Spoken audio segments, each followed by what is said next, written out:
In this episode of Motherhood TV, we're fortunate to have Dr. Kathryn Macaulay here with us. She's a clinical professor here at UC San Diego Health in the Department of Obstetrics, Gynecology, and Reproductive Sciences, and is the director of the Menopause program.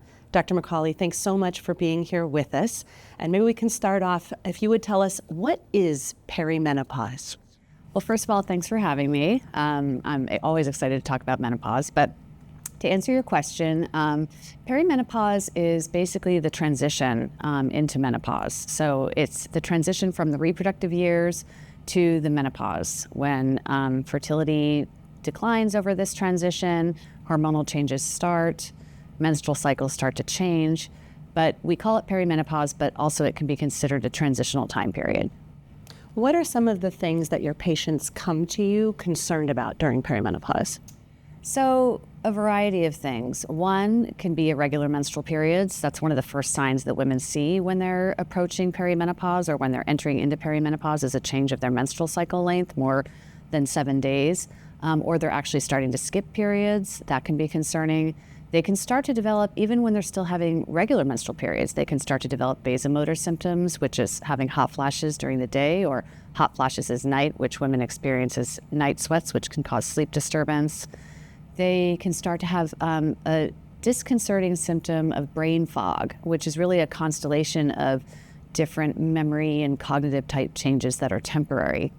But that can be very concerning to women because they can almost feel like they're developing dementia. So that can be quite concerning. And also mood changes. Some women are really blindsided by the mood changes that can happen, and they just don't feel like themselves. They're feeling more irritable, depressed, anxious. So all of these can be part of the menopause transition, as well as changes in starting to have changes in sexual function, a primary one being decrease in libido or sexual drive. How do you counsel women who are interested in maximizing their health during the perimenopause period?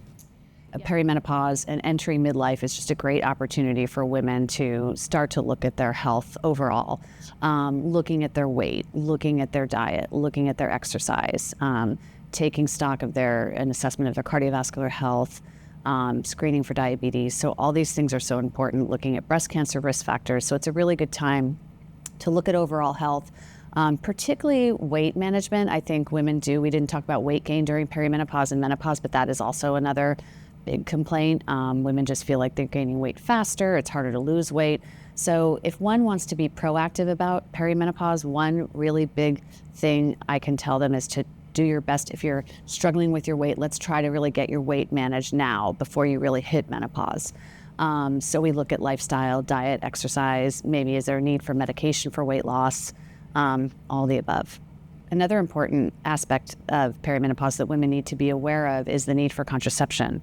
So sometimes the most appropriate therapy for a perimenopausal woman would be a hormonal contraceptive, because they can get a triple benefit from that. If they're in need of contraception, if they're also having abnormal bleeding, the oral contraceptive will help to regulate their bleeding. And if they're having vasomotor symptoms, the estrogen in the oral contraceptive pill will help to ease those vasomotor symptoms, like hot flashes and night sweats. And then the other option is there's also a progestin-releasing IUD that is sometimes a nice option for women in perimenopause to bridge over to menopause, particularly if they're having bleeding options, bleeding abnormalities. Anything else that's really important for patients to be thinking about during that perimenopause period? One thing they should be aware of is they don't have to panic about this time period. It's not always a terrible transition that's highly symptomatic. Some women go through it with milder symptoms.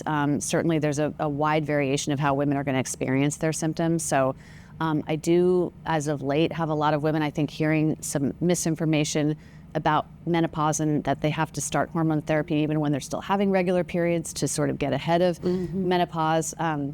And I really don't think that's necessary for most women when they're having regular cycles. It's really a individualized decision what they need. And I really just encourage women to not panic about this, but I reassure them that I'll be there to kind of help them through the transition. That's terrific. Thank you so much for your time.